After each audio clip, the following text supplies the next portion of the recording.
天是我们第一次进入动物实验，我们要把一个国产的全磁悬浮人工心脏放入受试动物的体内，为的目的是什么？就是要测试机器的性能，以及最优的手术方案，还有术后抗凝药的用量等等。我相信你们也都知道，动物实验是进入临床实验必不可少的步骤之一。可是动物实验不像临床实验那么容易，对于我们来说，肯定会遇到很多的困难，有很大的不确定性。给人做手术，我们很在行，但是给动物做手术，我们就没有那么在行了。所以还要仰仗咱们动物实验中心的各位医护人员，你们是这方面的专家。哎呀，受试的是绵羊1号啊，体重65公斤，接近于人的体重啊。这个羊吧，不好做体外循环，术中可能会出血。羊容易失颤，术中可能会引起心脏骤停。哎呀，羊术后啊，爱长血栓，血液高凝。哎呀，还有就是这个羊不会卡痰，一旦拔气管插管，很有可能因为一口痰没上来卡死。有好消息吗？这个好消息就是，我们会全力协助您做好这台手术的啊，唐主任，请放心。那好吧，我们就开始手术。第一步是抓羊。妈，独身主义这件事情，我不想再跟你解释了。我知道自己该怎么生活，我不想再相亲了。王大姨介绍那个靠谱吗？那就是个酒托，他太能忽悠了。像我这种滴酒不沾的人，都让我开了一瓶3000多的酒，还是假酒。行了，一把年纪了，还轮着你挑，早干什么去了？是个女的就行。老婆，接病人。儿子啊，廖小夫，接病人喽！妈，你听着了吧？我真的是有事儿，我不跟你说了啊。一有人结婚生孩子，他就出来作妖。他现在连酒托都不嫌弃，还说要拿着我的生辰八字要到公园去摆摊相亲。哎，不是说不提这个事儿了吗？我忍不了了，跟你吐吐槽。你说一个人不结婚会死啊？安安静静生活不好吗？作为你的领导，我现在必须得帮你想个办法。我的领导？怎么了？主任带着人去动物实验中心了。周达盯着 ICU， 我作为重病组的2把手，难道还不是你的领导吗？行，你说吧。你把这酒托，给他娶喽。什么？你想，酒托挣的比你多，又是个女的，符合你妈妈的要求，这简直是千载难逢，哪儿找着好机会去呀，兄弟？不是秦大忠，你信不信我给你一针利多卡因？钱守义。问，哎呀，哎哟，秦主任来了。我跟廖主任来看看你，感觉怎么样？我没什么感觉。我跟你说，我要不是查出冠脉堵塞呀，我根本就不来你们医院。前降肢跟后降肢从体检报告上来看问题都不大，没那么严重啊，可能不用做开胸了。到时候呀，给你做个介入，放个支架就差不多了。太好了，大夫，我跟你说，我就怕上手材。这个什么介入是吧？就是这血管里走根线上，没那么简单。意思差不多吧。不一定啊，得做血管造影才能知道是介入还是开胸。回头开个造影单吧。不过今天可能做不了了，怎么也得明天了。好，那正好。今天啊，我还有一个很重要的事儿没去办啊，我出去一趟。哎，那可不行啊！这住院怎么能随便出去啊？尤其是你这种冠脉的问题。对啊，回头你要心梗了，谁负责呀？我们可负不起责任啊。那不行啊！我跟你说，今儿是瑞安的决赛呀，我必须得去呀！你也是瑞安球迷？那当然。哎呦，真是！你看看，当当当当，这是什么呀？我跟你说，你知道这票是什么位置？你当然知道了，你这是大门后头啊！你这位置一看你就是内行。我跟你说，什么主席台啊，什么包厢啊，那都不行。这个球门后边这位置，那12号那臭脚，要是一脚被踢歪了，我跟你说，那你脸上还能被闷一脚。我跟你说，今生无憾，你知道吗？咱们这查房呢啊，对呀，你这位置再好，你也不能去了，你就在这手机上看直播吧啊。那不行啊，那多没劲呐！我跟你说这么着，要不咱俩一块儿去啊？咱们一块儿看。我也能坐你边上。哎，没问题，前门后头。这位置再好，你也去不了啊。踏踏实实的等着做检查啊。这个，不是，要不这么着行不行？咱们一来一去两三个小时，要是出了什么问题，我自个儿负责。不是钱守义，你现在是没什么症状，所以你不知道轻重。心脏是人体的发动机，冠脉就是输油管道，万一堵死了，发动机立马死机。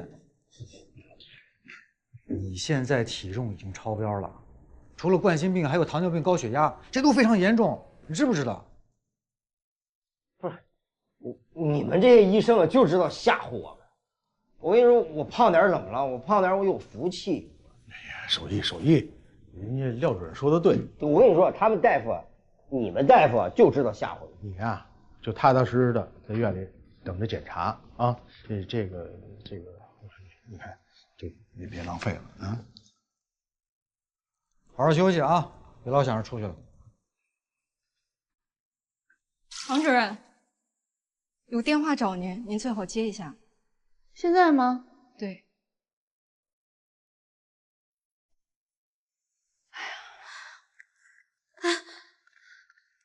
唐主任，你可算来了！到底怎么回事？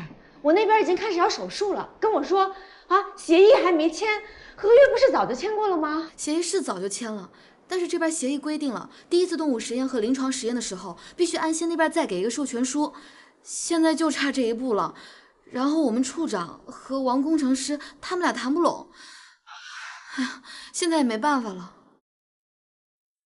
怎么回事啊？我的羊都开始剃毛了，你们这闹什么呢？换工程师吧，王海明人品有问题。怎么就上升到人品了呢？他坐地起价，要医院多给100多万的研发经费。我是要钱了，但是我要钱是有理由的。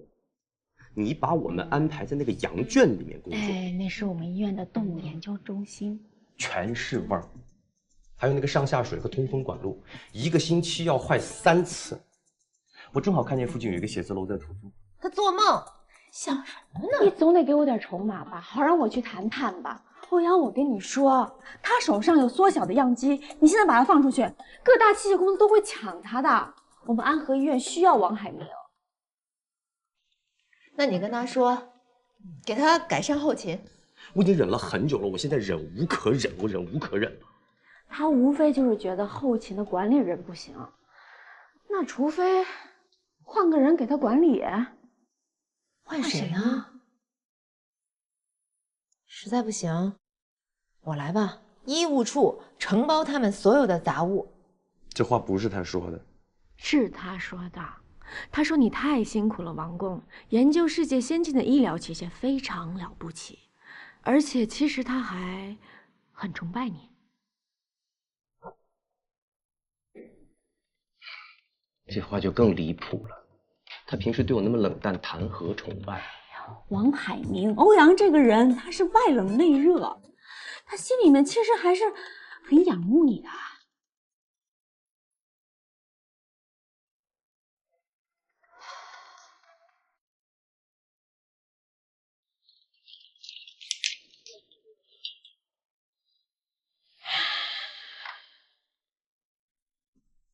我看在你对我很崇拜的份上，我崇拜你。哎，你们两个先签字后聊天，时间宝贵。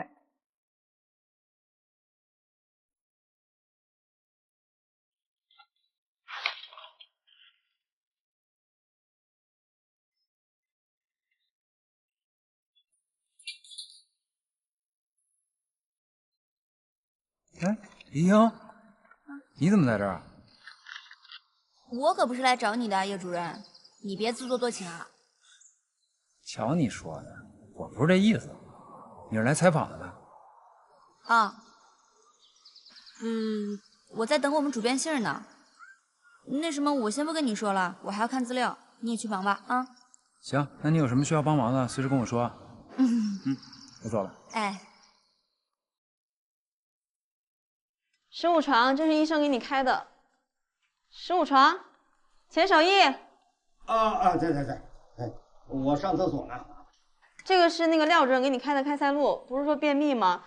不能太使劲啊。哦，没事，我现在好了。那我给你放这儿了，会用吗？会。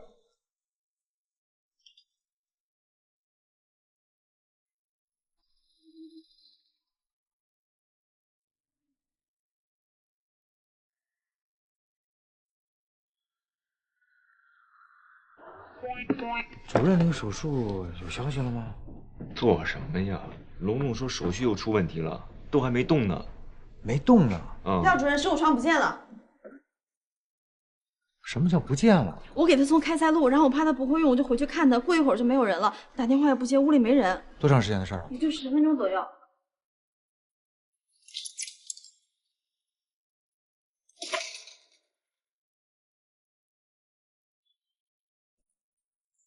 钱守义，哎呦，你快吓出我心脏病来了！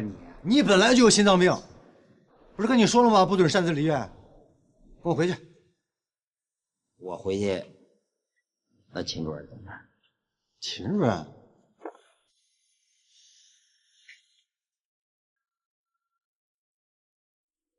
为什么杨现在不能手术啊？这手术不是推迟了吗？杨就送回了等待室，但那等待室它有个饲料槽。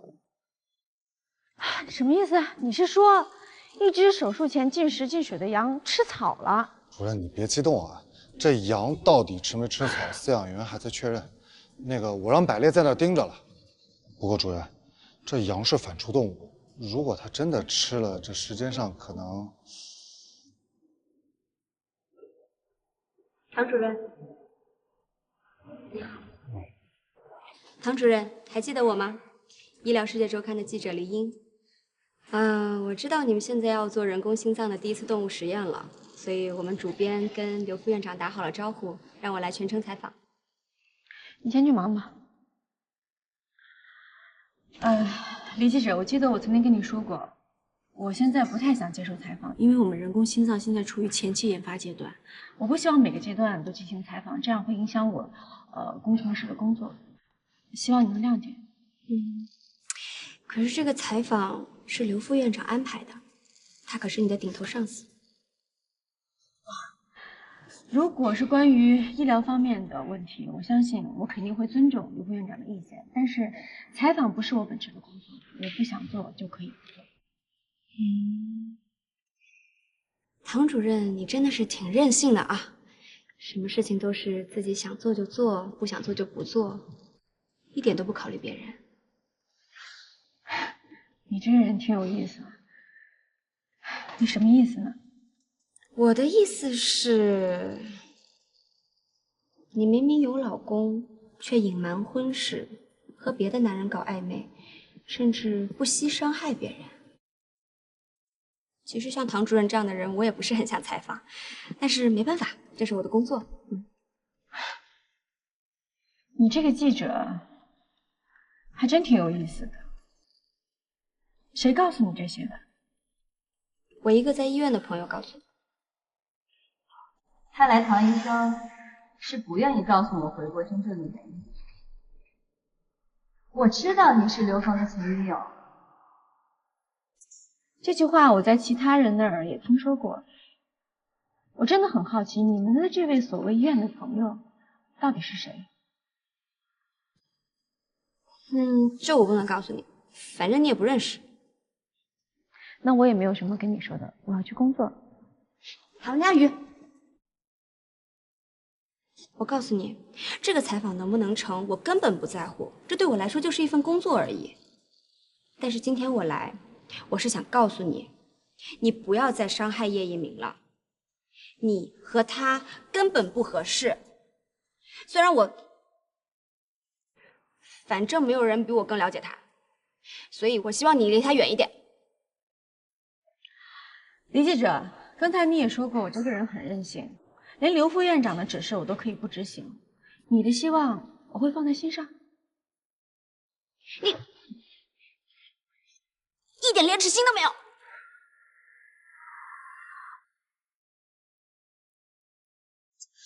不是跟你解释了吗？我这苦口婆心的劝了半天，这实在是劝不动，他非要来。我就是出于安全的考虑，才陪他一起过来的。金大夫，我怎么没确认你苦口婆心？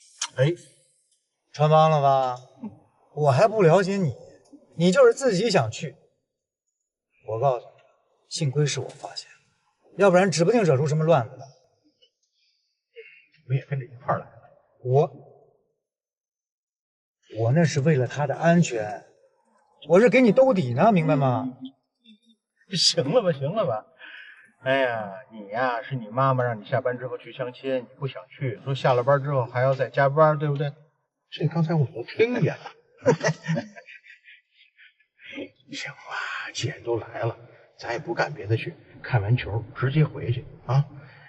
你看，为了安全保险，我还让他写了一个请假条呢。哎，对，这个秦医生可告诉我了，这医院对这个病人有特殊要求，你要离院的话，你必须写请假条，后果自负，我都签字了，都写好了。廖医生，你就别担心了。再说，你说就为了这么一个小支架，我要是错过了瑞安的决赛，那可太不值了吧？后边坐下去啊！好。算你还没有那么傻。请假条给我，还热乎呢。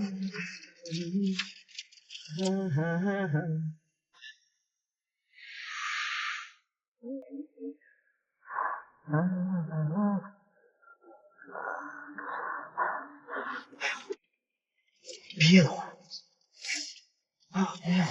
不是，田老叶，你没事吧？别吓唬人啊！我靠！坏了，赶紧停车！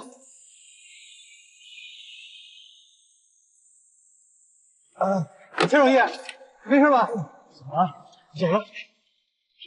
你扶着我。咋不舒服？就躺着。手在下面。赶紧回医院吧。主任，确定了，可以手术。终于好了，我都快睡着了。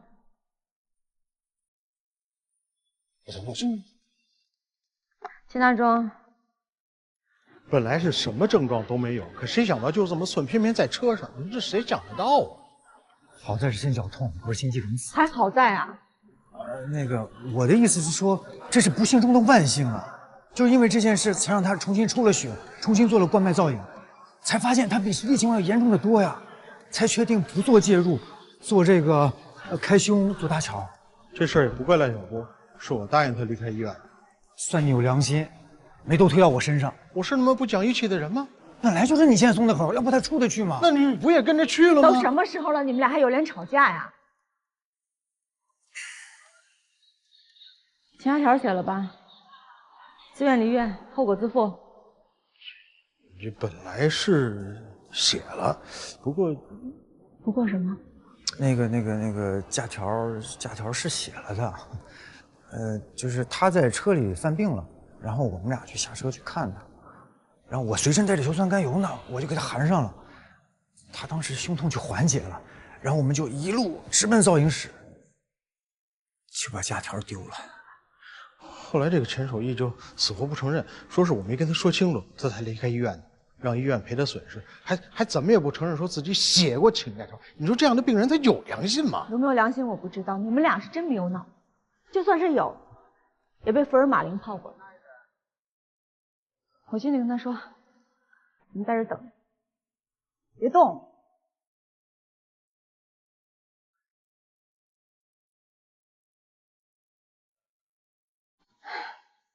钱守义，你好，我是唐医生，怎么样？现在感觉好些了吗？哦，你就是那俩老头的上司吧？放心吧，你已经回到医院了，不管出现什么情况，我们都有医疗措施给您缓解的。秦大忠跟廖小波也知道他们错了，您是自己坚持要离院，还有写了请假条这个事儿，不能不认。我没写啊，我一个病人我知道什么？都怪他们俩，根本就没有把我的病的严重性告诉我，把我带出去，害得我差点死在外头。本来我就做个介入就完了，现在害得我要开胸啊！我跟你说，这都是你们医院的责任。这件事我必须跟您解释清楚。凝冠脉堵塞的情况，就算今天不离开医院，明天正常做造影也会发现无法做介入，只能开胸做搭桥手术，所以跟您今天心绞痛发作没有任何的因果关系。你当然这么说了呀，是不是？你也怕担责任？我跟你说，我可咨询了我们公司的律师了，他说了，这就是你们医院的全责。人家不承认。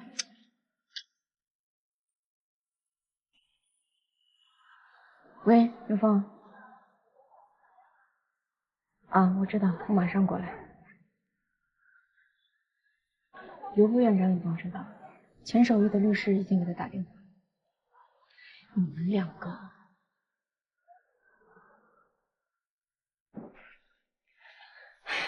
这病人不是也没真出事吗？而且当时病人真的写了请假条，不过给弄丢了而已。我从医这么多年，本以为上次你们组的人殴打病人家属，够让我开眼的了，没想到还有偷偷带病人出去看球这一出，病假条丢了。你知不知道这么一丢，责任全丢你头上？现在在想办法解决。院长，别生气，千万别生气。我不气，气坏了谁来替我？不过我跟你说，这次的处罚方案，可能你不会喜欢。什么意思啊？不会又要停手术吧？那是轻的，廖小波是从犯，停手术3个月，留院查看。秦大中是主犯，趁这次机会让他提前办退休。那不行，秦大中才60。52。啊，才52，52你就让他退休吗？那多少外科的大夫就算退休也返聘回来继续手术，很多人能干到70、80呢。52你让他退休，你让他干什么去啊？看球去啊，好好的看个够。本来你们重病组的人员配置就有问题，宋宝德给你埋了一个雷，不然怎么会选秦大中这个老油条过来呢？这回来个大换血，我把曹主任给你调过来。不是大柱，我必须声明一句，秦大中、廖小波都是我们重病组非常重要的工作人员，所以从我这儿绝对不允许换。这件事你说了不算，我说了也不算，医院的规章制度说了算。是不是只要安抚病人，秦大中跟廖小波就可以不被处罚？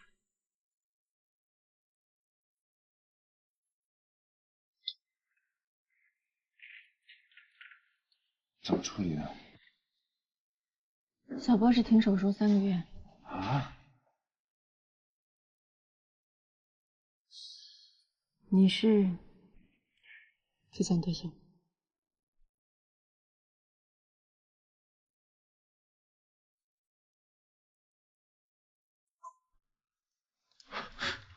跟我想的差不多。行，我在这手术台边上站了几10年了，也站累了。没事，就是给我一个2次创业的机会。可是我干点什么呢？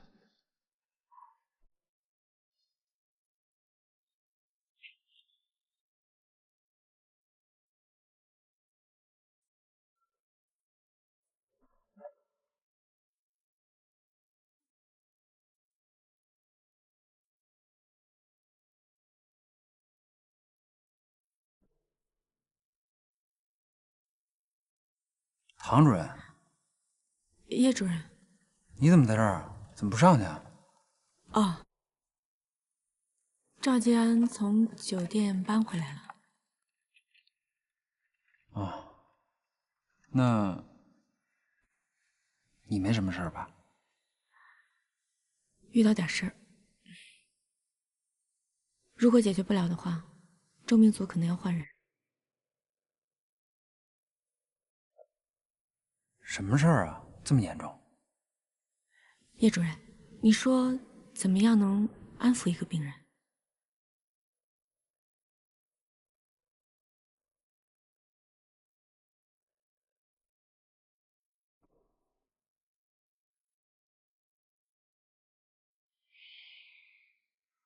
按照你说的这个情况，只有了解了病人的真正诉求，我们才有希望说服他。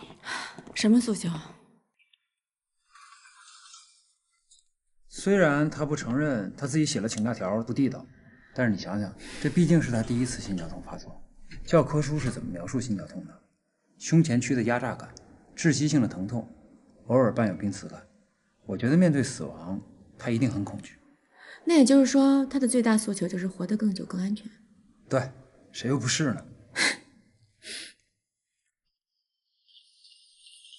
你说的确实。回来了。我介绍一下，这是我们医院的麻醉科的主任叶主任，这是我的丈夫赵佳。你好，叶一鸣。你好，你好。啊，谢谢你哦，还送我们家佳玉回来。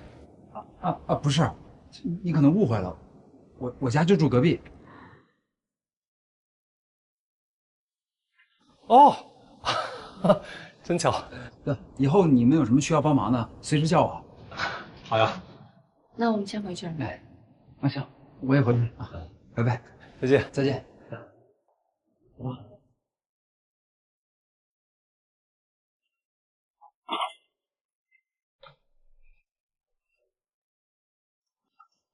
你刚刚怎么了？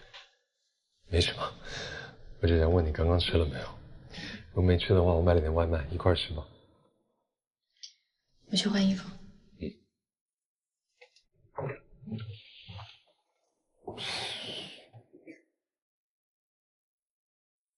是还有其他的人吗？对啊，我健身房的几个玩的特别好的朋友，有2个你那天不是见过吗？我上次跟他们说你只是我同事，你不还挺介意的吗？所以我今天给他们都叫出来，好好介绍一下我女朋友。其实你不用这样的。用啊，当然用了。这样，小王大夫，刚练完吧？刚练完，喝点水，刚到的。好，我给大家介绍一下啊，我的女朋友欧阳振宇。哦，女朋友。大家好。你好，你好。哎，小王大夫，这不是那天你那同事吗？怎么那天还遮遮掩掩的？对啊，那天就觉得你们俩关系不一般呢。你好。你好。你俩就别调侃我了。呵呵，我说你怎么最近不来健身房训练呢啊？原来是谈恋爱了。你说呗。我没有，我最近医院真的是特别的忙，哪像你们啊，个个那么闲散。哎呦喂，就快别打趣我们了。哎，对了，快赶紧说说你女朋友是做什么的呀，对吧？我是检验科，他也是检验科，跟我一样，货真价实的同事。啊，检验科好，检验科好。对，检验科好。别多虑了，你跟我说你是医务处的，他们没有怕推拿。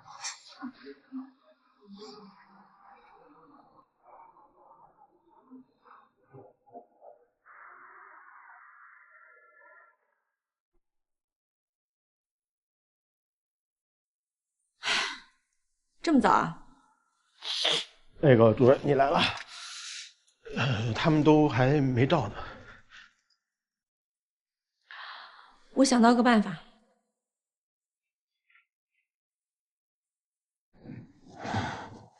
手床。你们要干什么？想跟你聊聊关于你手术的事儿。他在这干什么？他是你手诊的医生，必须要在场。钱守义，以你现在的体重，又有很严重的糖尿病和高血压。即便是做了搭桥手术，你的桥血管长期通畅率也不会很高。什么意思啊？哦，合着我挨了一刀，我将来还得赌啊？哎，很有这个可能性。但是我倒是有一个解决的办法，不知道你愿不愿意尝试？什么办法？你的这种情况很适合做减重手术，就是说通过腹腔镜在你胃上面放一个可以调节松紧的束缚带，控制你的食欲。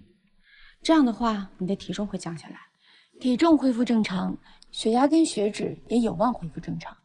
那这样你的桥血管的远期通畅率就不是问题了，日常生活中也不会出现像昨天那样突发病的情况。哦，听着还是不错。那这手术安全吗？安全，只是这个手术是在普外负责做，他们会给你做个评估，但依我判断问题不大。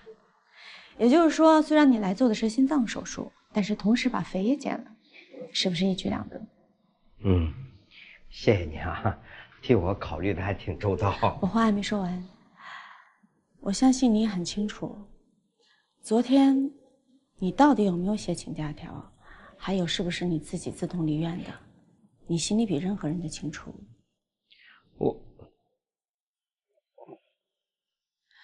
这2个手术呢，医院给你找全院顶尖的医生做，不过有个条件，从今以后，请你不要再胡搅蛮缠，更不能要求索赔。也请你问问自己的良心，把真相说出来。我们已经很认真的给你定方案了，你就不能说实话吗？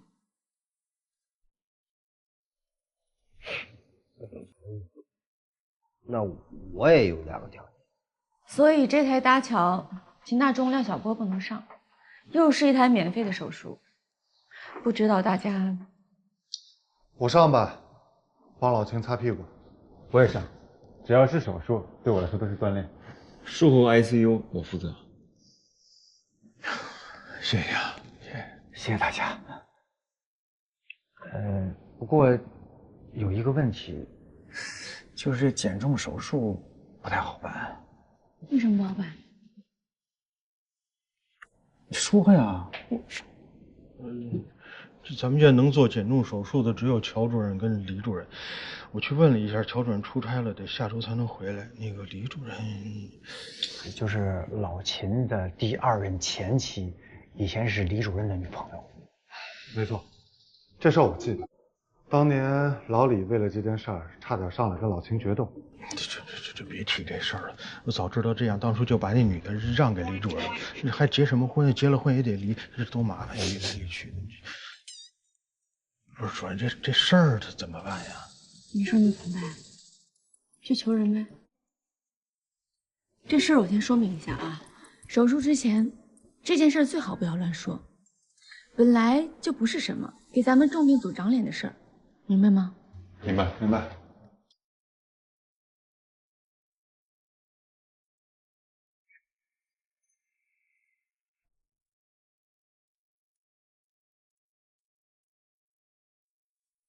唐佳宇，欧阳，这么巧，你怎么到这儿来了？哦，我来普外收他们的报告总结，3甲评级用的。你们课准备好了吗？哦，准备好了。那你去收吧，我有事儿，我先走了。我有事儿跟你说。什么事儿？昨天晚上，我和小王大夫跟他在健身房的朋友聚餐，我们2个人现在以男女朋友的身份交往。那挺好的，餐聚的怎么样？怎么说呢？说句难听点的吧，就是我已经很久没有跟一帮脑残在一起吃饭了。他朋友这么差劲儿？一对姐妹花，娇柔造作，假的让人看不下去。就是因为有了他们这样的人，别人才会认为女性之间只能互相说坏话、扯头话。哎呀，他们真的是给这个性别丢脸。还有一个男的讲了一晚上健身之道、健身的好处，可是我看奥运冠军也没他那么爱自我感慨吧。我现在就是很担心小王大夫。你担心他什么？物以类聚啊！你想他的朋友是这个样子，那我估计小王大夫也聪明不到哪儿去吧？我都觉得我自己变蠢了。我这个人啊，我对蠢敏感的呀。欧阳真宇，别怪我没有提醒你啊！你当初认识小王大夫的时候，不就贪图人家形象吗？你现在怎么回事了？才跟人谈几天呀，就管人家有没有头脑的事儿了？我警告你啊，做人要知足常乐啊！最近这段时间，你要好好思考这件事情。医院其他事情你都不要想，也不要问，知道吗？好好思考。我先走了，还有事儿。哎，我还没说完呢。不要说，多思考，知道吗？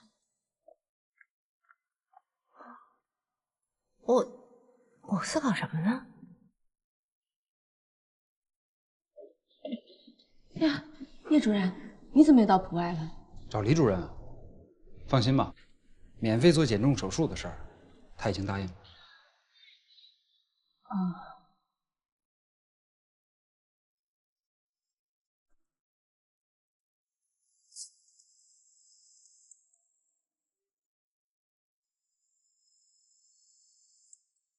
叶主任，我可是卖了你一个大人情啊！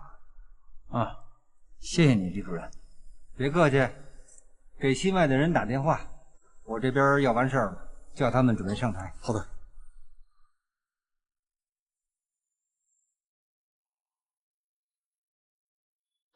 常主任，病人情况怎么样？情况不错，目前情况稳定。我去看看他。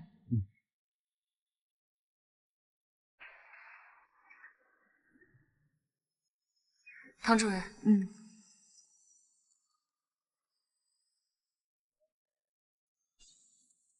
不用怕，手术很成功，不用担心了。今后呢，你要控制饮食，好好的锻炼身体，有好的身体才能更好的看球，对吗？找到了，病人把颈下条还回来了。行啊，这秦大中运气够好的。哎，为什么你每次说完话扭头就走？你以为这样就完了？不然还想怎么样？我事先声明啊，我是不会同意曹主任调过来的。不是因为这事儿，是因为人工心脏研究宣传的工作。院里已经研究过了，你必须接受《医疗世界周刊》的采访。可是人工心脏现在的情况……我明白。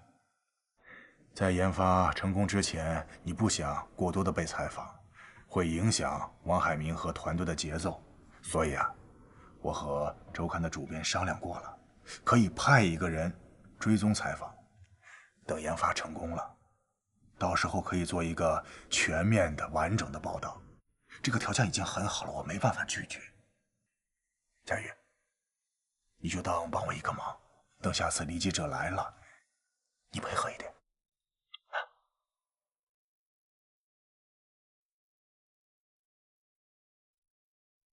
15床今天出院了，手术效果不错。这件事儿呢，也算是暂时告一段落了，大家可以松口气。我说两句啊，那个。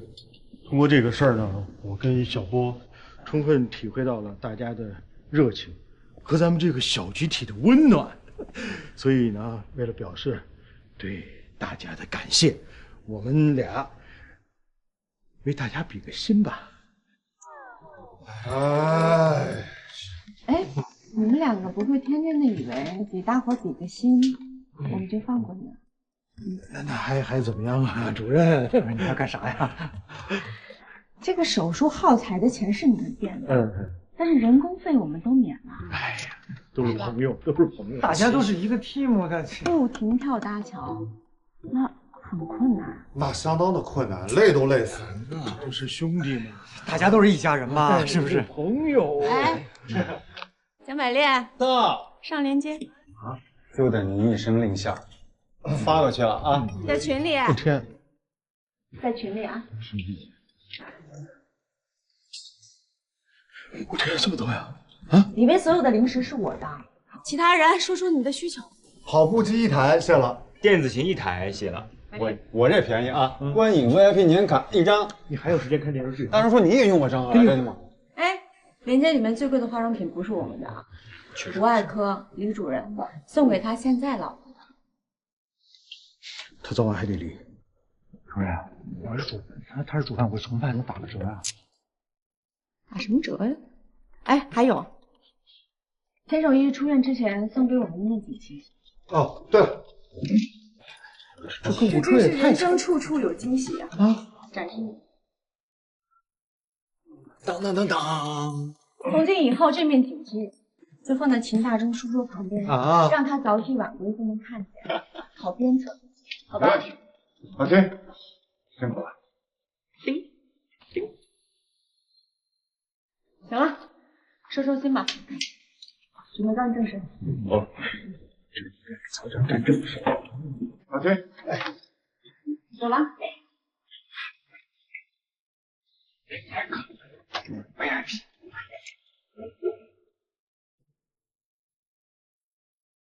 主任，都准备好了。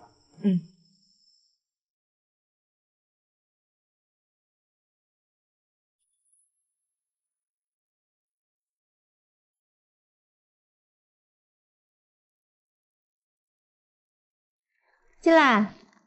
哎，处长，您方便吗？方便呀，说。啊，这是今年院内中层干部竞聘的名单，各科室提交上来的，后天领导投票决定。检验科的小王大夫也参加了。啊，他只是报了名，资料还没有交上。那你赶紧催一下，后天院里就要投票了。哎，知道了。哎，处长，那花真漂亮。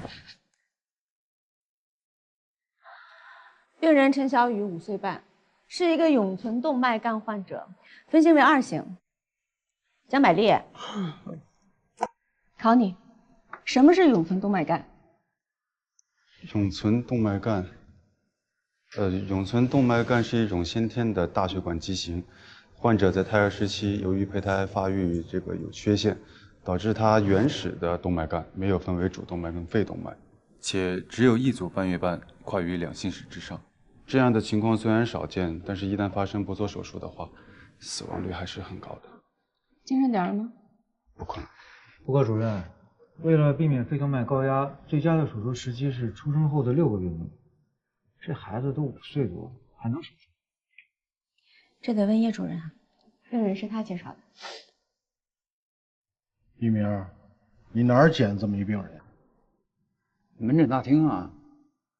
他们家是外地的，家属没挂上号。你呀，老是给自己找麻烦。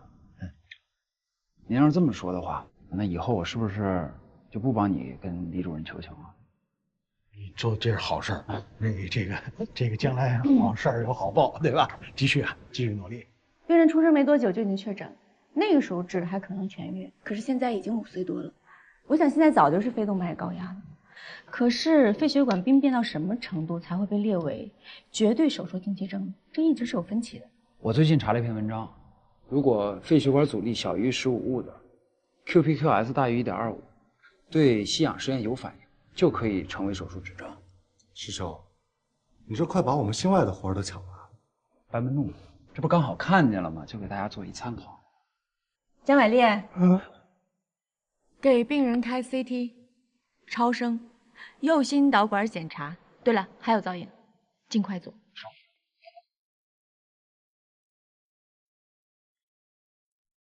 我也不能确定这个手术能不能做，要等所有的检查出来才知道。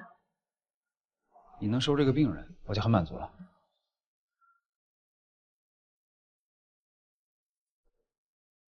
叶主任再见。抓紧时间啊！啊。我怎么觉得主任跟叶主任说话的态度跟别人的都不一样？哎，他们是不是以前就很熟啊？这你都看出来了，肖百烈你够早熟的呀。护士长，我先去核实一下。行，快去吧。护士长，导尿管没有了。不应该啊，我记得储藏室还有很多呀，我都翻遍了，一根都没找着。护士长，要不然你帮我找找呗。我一会儿要去护理部开会了，你让一茜帮你找找。啊，不行呀，护士长，我还得去换药呢。护士长，那没办法了，要不你还是帮帮我吧。行，走吧。门是空的，不应该啊。是不是跟那个引流管放在一起了？它们长得也挺像的。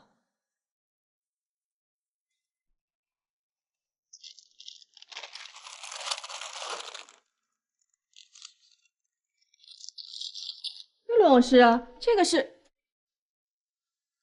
杨瑞，你怎么在这儿？罗老师呢？平时那么机灵，这回傻了，也不看看你手里拿的是什么。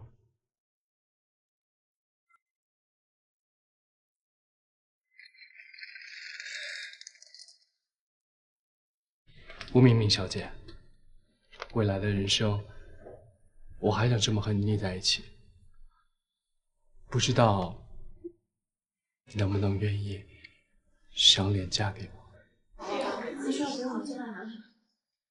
主任，说什么呢？这么高兴？刚刚明明姐的男朋友跟她求婚，我们去看热闹去了。他同意了吗？答应了，然后他去护理部开会了。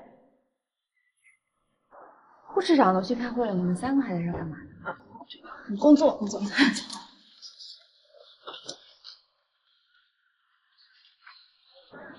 谭主任，叶主任，有事吗？小雨的检查报告出来了，病人是你介绍的，所以想让你知道一下。怎么样了？有手术指征，可以手术。哟，唐主任、叶主任，您来了。小雨啊，快叫人。阿姨好，叔叔好。少说话啊。现在科里住的病人有点满，所以条件不太好，只能加床了。等一有空床，马上给你们换位置。啊，这叫啥条件不好啊？这好得很，好着呢。你看，有医生能干看病，那是俺的造化呀。要不是叶主任，俺都挂不上号。别这么说。小雨的检查结果已经出来了，除了先心病之外，肺动脉高压有点重。不过好在是有手术指征的，可以手术。那就好。您是小雨的？我是小雨的姥爷。哦，那还是尽快让他父母来一趟吧。毕竟这是大手术。小雨的病刚查出来的时候啊，他爸妈就闹离婚。这后来呢，他妈嫁到外村了，他爸呢也出去打工了，没有人管他呀。小雨是我一手带大的。唐主任，俺就想问问，是不是俺把小雨耽误了，没早带他出来做手术？你为什么会这么问？不是不想来，是因为手术费贵。后来知道新农合能补贴一部分，加上我种红薯，卖了钱我都攒着，攒了一阵子才敢带孩子来手术。我就怕是我把小雨耽误了。看着孩子每天这么难受，这么痛苦，我心里你放心，你没有耽误，所以心理压力不用那么大。只不过这个手术完成上有一定的难度，而且术后的并发症比较高。但是您放心，我们一定会尽全力的。没有耽误的，没耽误就好，没耽误就好。谢谢。别客气，别客气，让孩子好好休息啊。好。少说话。你走了啊？我刚才啊，真担心你会把事实的真实情况告诉小雨他老婆，说确实耽误。就你会做好事儿，我就那么冷血吗？一点眼力都没有是吧？不是这意思。小雨的各项指征都压在手术线上，既然是你带的病人，那麻醉我责无旁贷啊，一定为唐主任保驾护航。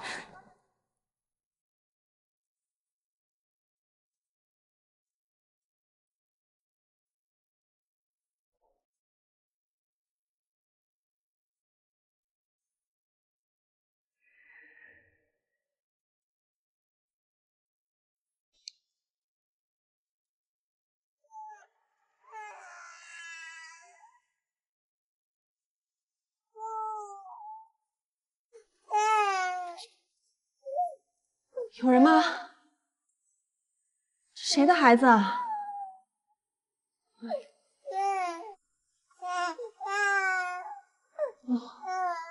不哭了，不哭了。5连症。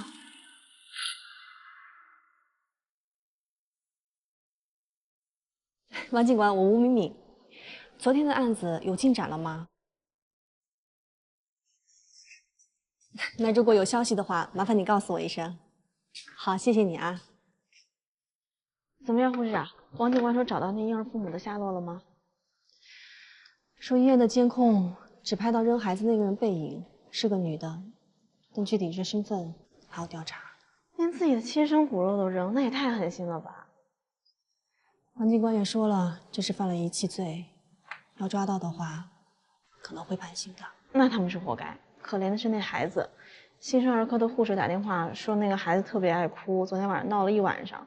我说要是你们心脏在胸腔外面跳，你们也得哭。麻醉马上来接人了，陈小雨的姥爷去哪儿了？刚联系了，说马上就到。你马上再去联系。孩子马上手术了，老人为什么不在医院呢？行，那我联系一下。嗯。主任，哎，我正找你呢。护士长，我还要找你呢。听说你订婚了，恭喜你。谢谢主任。我找你是关于那个弃婴的事儿。Control 5连症的那个孩子啊，新生儿科给他做了 CT， 这是检查结果，你看一下。这孩子算严重的吗？算是很严重，不只是外表畸形，心内还合并了严重的流出道畸形。如果不马上手术治疗的话，不会马上死亡，但是自然寿命不会长。这正是我想找你的原因。医院有紧急人道主义救助义务，所以新生儿科暂时收了这个孩子，可他们那边做不了这个手术。我明白，紧急人道救助是要救助那些马上生命在短期内有危险的人。这个手术算是纠正畸形，不在范围内。那你说有没有可能组织公益手术？其实你昨天跟我说的时候，我就想过这一点，但是最近的情况特殊嘛，秦大中的那个病人，我们已经做了一台公益手术了，所以人情债已经透支了。最近刘峰也不太高兴。这个手术如果只是涉及到我们心外科还好，但是Control 5连症还要涉及到胸外科还有普外科，这种跨科的大型公益手术，我是担心组织起来。我明白你的担心。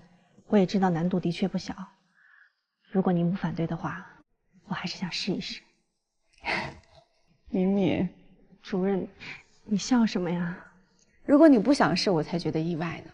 我肯定是支持了。如果你能找到资源解决这次所有手术的费用的话，我的时间是可以赞助的。谢谢你啊，主任。客气什么？喂，找到了吗？陈小雨的姥爷到了。去哪儿了？好像是老爷子带的钱交完手术费就没剩多少了，所以他找了个临时工。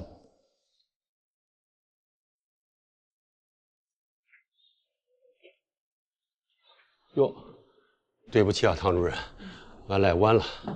没关系，一会儿手术千万不要离开医院，中途要出来让家属签字。哦，我不走，我这活嘞。是半夜2点到早上6点，我今天刚去，不知道啥状况，明天我就知道了。哦，我的手洗过了，龙医生说让我洗完手再给小雨梳辫儿。哎呀，小孩一会儿进手术室来，这个给小孩打扮来好看点儿。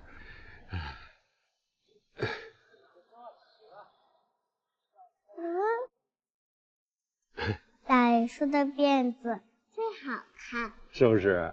小雨啊，进手术室要听唐主任的话，不许哭闹啊！不行给人找麻烦，记住不？嗯。乖。老爷子应该没吃饭，一会儿去食堂给他打一个汤。主任，这个事儿你就别操心了，交给我。汤主任，过来接一下病人，叶主任已经在那边备药。好，麻醉科来接人了，准备去手术室吧。好，走吧。马上就好，马上就好。哎，小雨，乖，咱俩刚才咋说嘞？小雨，乖，听话。老爷刚才咋跟你说嘞？啊，乖，不哭啊。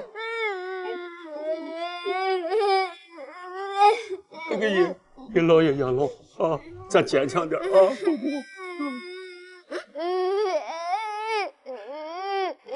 来，走了。乖不乖？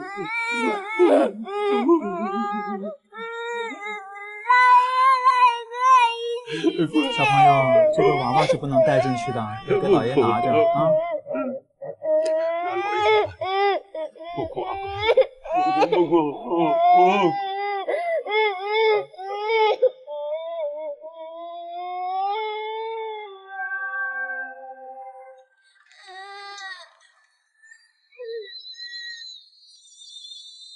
不要紧张啊。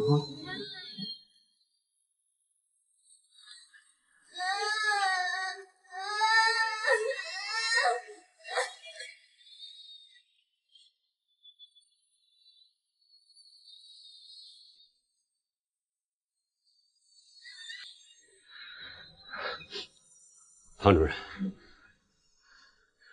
给您添麻烦了。俺家小玉给你添麻烦。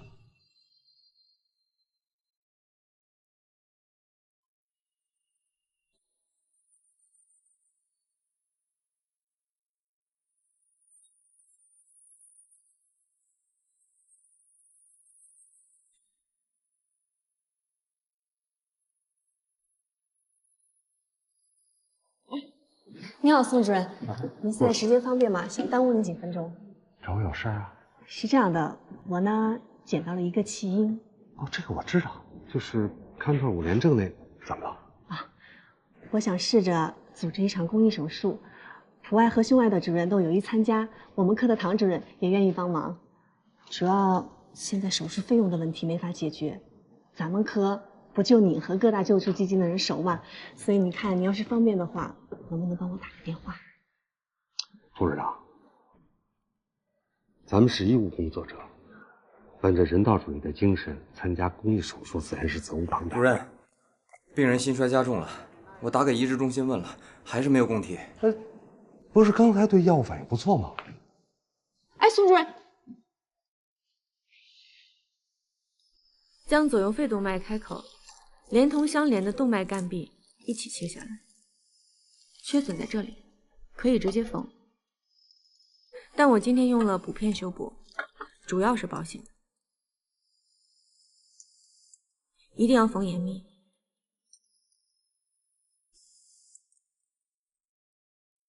不然停体外循环的时候，开放主动脉阻断前再发现漏血，止血会非常困难。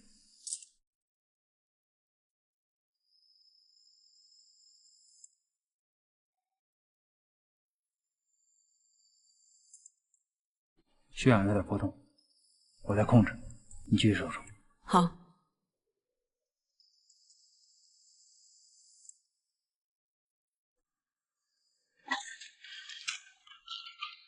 哎，这台手术有惊无险，终于算挨过来了。唐主任，这手术啊占一半，术后恢复占50%，这仗才打一半，别高兴太早了。最艰难的一半，你这个只饮半杯水的悲观主义者啊！先吃饭吧，菜都要凉了。我跟你说啊，在医院待得越久，我就越来越不相信“人生来平等”这句话。我觉得在医院里已经算是相对平等了，不管你这个人是有钱的还是没钱的，得了病都一样要受罪。我记得几年前啊，有一个全国富豪榜上排前几的人得了晚期肝癌，来安和做手术，所有的一切都用的是最好，可最后人还是走了。我说的不是这个，很多人没有出生就已经得了不治之症，孩子刚刚出生落地就没有办法跟其他健康的孩子在同一个起跑线上，一生下来就要靠手术刀才有机会活下去，所以哪有那么平等的？很多人努力一辈子都希望能够平安生活，健康无忧，少病少灾就够了。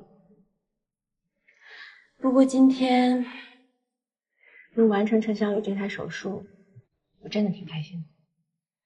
这种错过手术最佳时期的患者，能救一个就是捡一条命。所以谢谢你从门诊捡到这对独孙，敬你啊！还有，谢谢你在手术台上保驾护航。干杯！干了啊！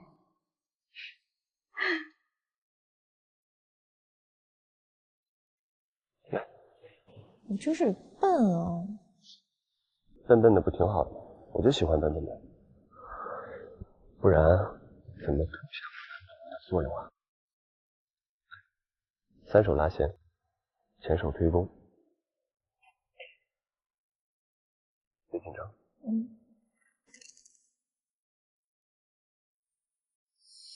3、2、1，等会儿，闭哪个眼睛？闭左眼。闭左眼，左，这样。对，这样对了吧？3、2、1，放。我可以了。我有衣服，只是今天不是从医院出来的吗？把女朋友打扮得漂漂亮亮的，男朋友才有成就感吧？哎，你看这裙子怎么样？我不太适合吧？我觉得挺好的，试试。我听说你参加中层干部竞聘了。是啊。让你们补材料。啊，我今天收到通知了，我明早补交。哎，明天院领导集体投票吧？其实我想跟你说的就是这件事儿。明天的投票我也参加。我们的关系……嗨，你不用在意，你想投谁就投谁啊，我又没叫你非投我。那我要是真的没投你，你会不高兴吗？我为什么要生气？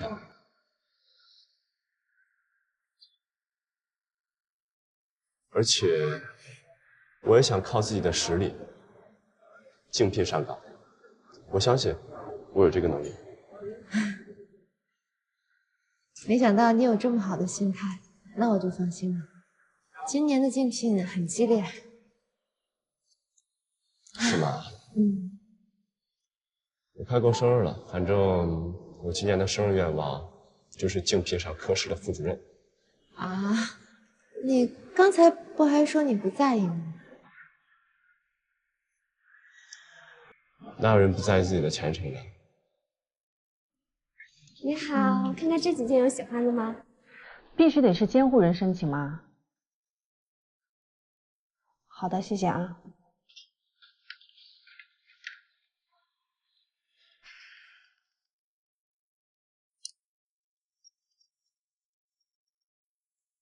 喂，杨瑞，我还在医院呢。啊？叔叔阿姨明天要来？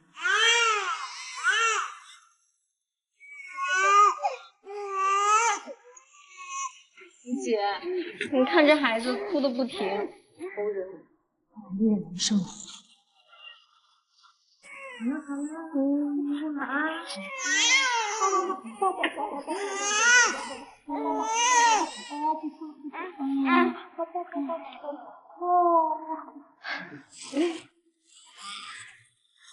哦，对了，吴姐，我有事儿跟你说。什么事儿？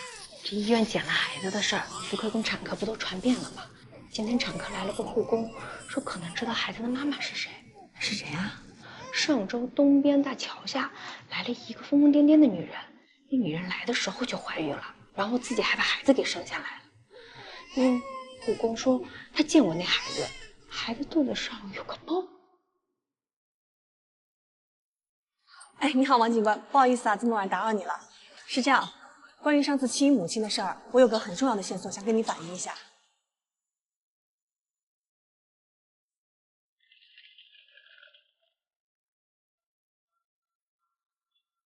情况怎么样？还可以，刚才吸了痰。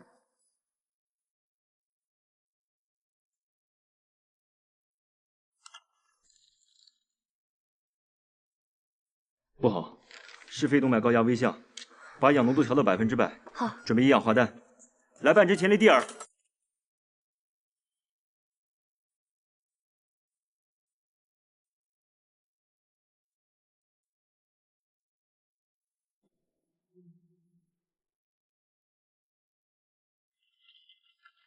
周达，主任，患者昨天晚上共出现了3次肺动脉高压微象，但是都在用药以后得到缓解。主任，我觉得悬啊。一般术后48小时，肺动脉高压开始下降。如果能挺过第48小时，说不定还有希望。不用一氧化氮吸入了，改用靶向药。那就瑞莫都林和波生坦，还有西地那非。快去吧。好，我去开医嘱。主任，小雨老爷呢？在 ICU 门口守着呢。他应该是早上过来的，不过我看他身上衣服挺脏的，应该是昨天去打扫街道了，嘴里还一直念叨着想见他孙女。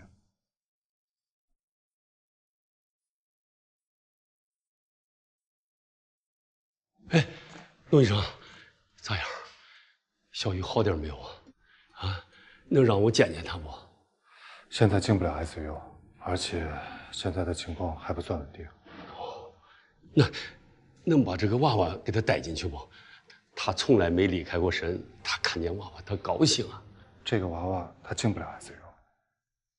哦，要不你在这先等会儿。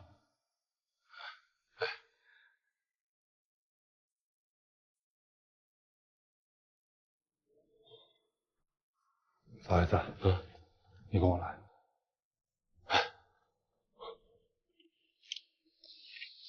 护士长。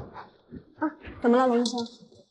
麻烦帮我把这个娃娃做个消毒，这个不是……最好能快点。哦，好，于倩，过来一下，把这个消毒尽快拿给龙医生。哦，好嘞。是。举手之劳。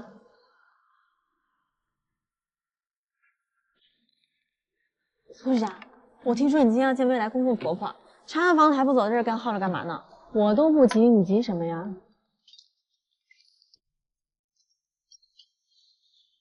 哎，你好，王警官。找到了，哎，那太好了。哎，那方便我跟你一块儿去吗？处长，这是检验科补交的竞聘人资料，您看看。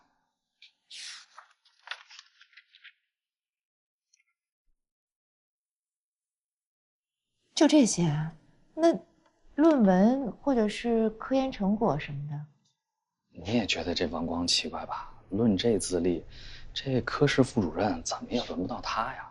也不知道哪来的自信，那同期竞聘的姚小岗可比他优秀多了。这我们背后都说他要不是上面有人，要不就是脑子进水了。别这么说别人，本来竞聘就是人人都有权参加的。那我先走了。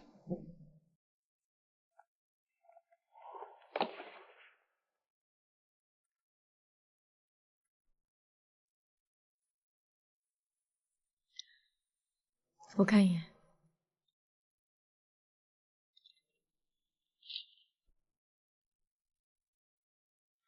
主任。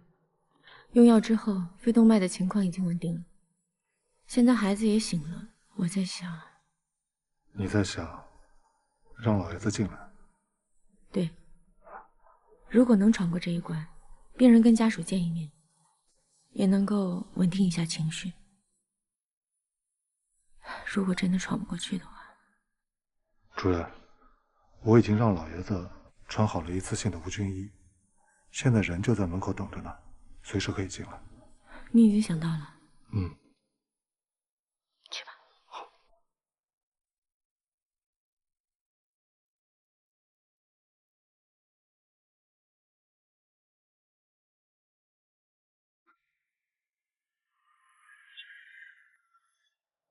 他就住这一片儿。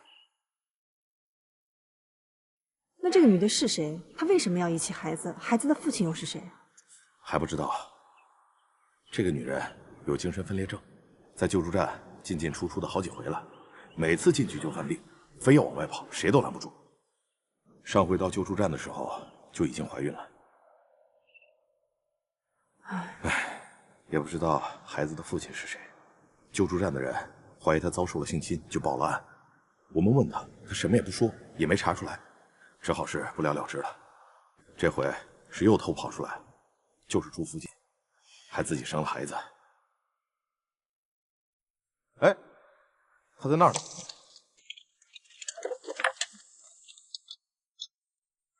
哎，你好，哎，别跑啊！问你点事儿，你说你好，还问你点事儿，别跑啊！快站住，别跑啊！站住！等等我们，慢一点，站住！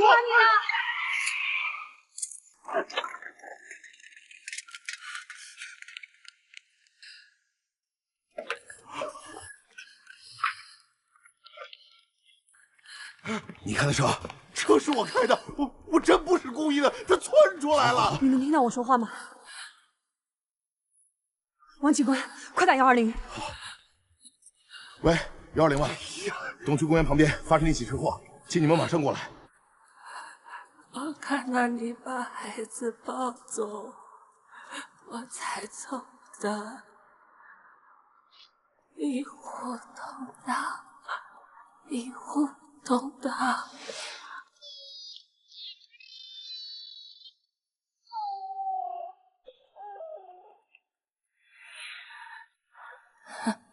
你不是要遗弃宝宝，你是把他送到医院治病的，对吗？孩子送到医院就能活。不，你不能睡，你醒醒，你不能睡，救护车马上就到了，你再坚持一下。宝宝就在医院，他在等你呢，你醒醒，千万不能睡，千万不要睡。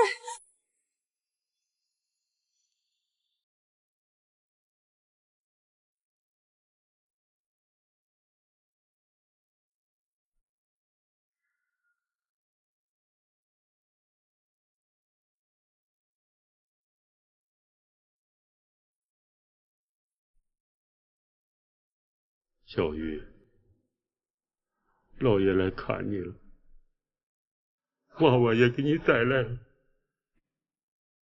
乖，疼不疼啊？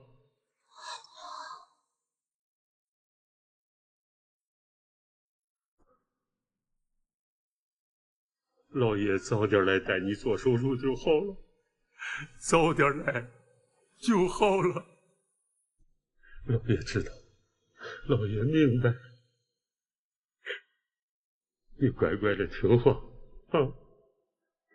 等你的病治好了，咱回家，回家啊。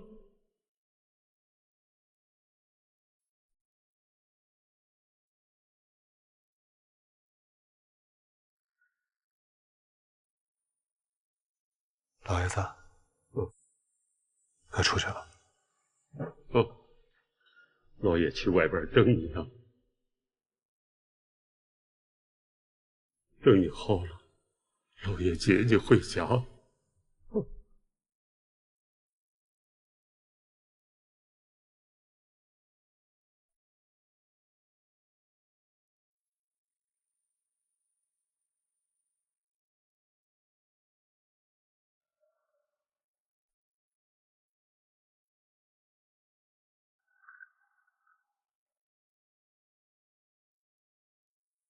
心脏停了，给肾上腺素，赶紧抢救。肾上腺素。好。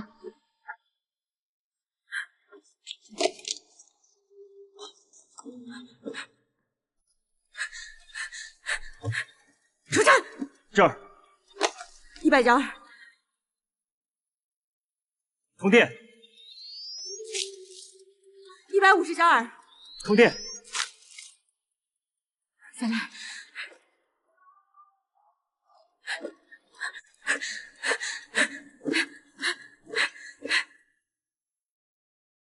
很抱歉占用大家休息日，材料大家都有了，大家在自己认可的竞聘人上面打勾，投完票回家吃饭。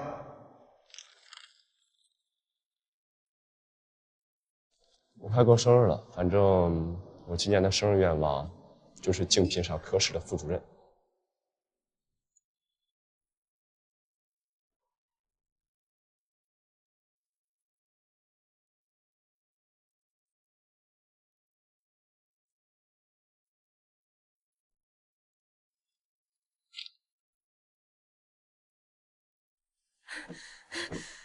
主任，已经抢救1个小时了，主任。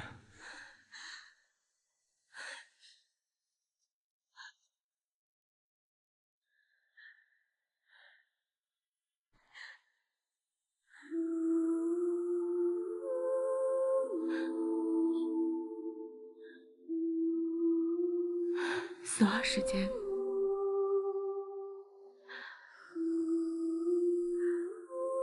中午1点30分。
剑，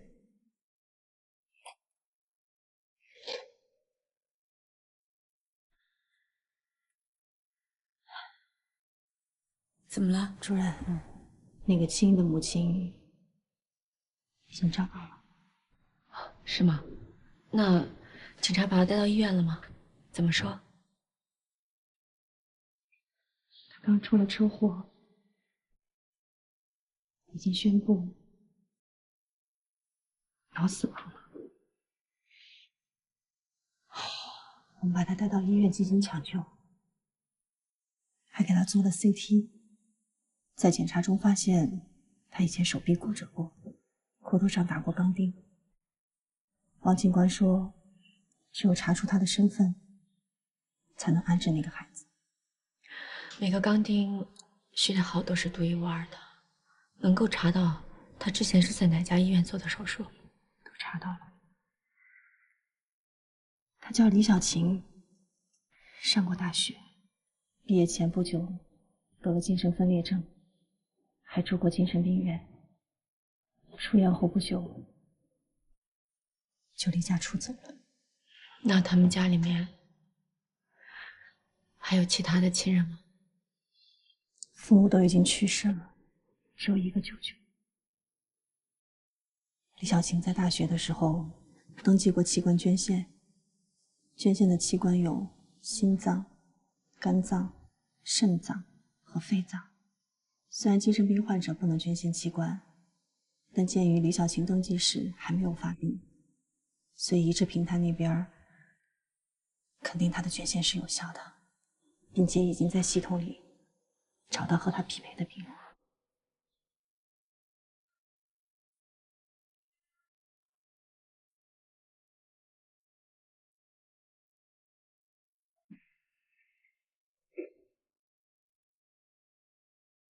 你们是为了救助基金的事来的？听说你想让我来求你，你才肯帮忙，可是我根本不打算求你。我可没说过这话。既然没事就别耽误我时间，我一会儿还有手术呢。我知道，你们一会儿有心脏移植吗？啊，现在你们组的人应该正去手术室取心脏供体吧？我还知道你的病人刚刚得到这个供体。你怎么知道？奇了怪了。因为这个供体捐献者就是昨天那个弃婴的母亲。宋主任，如果你不相信的话，可以打电话去问王警官。你这么巧啊？宋主任，这种情况下，咱们还忍心见着人家孩子见死不救吗？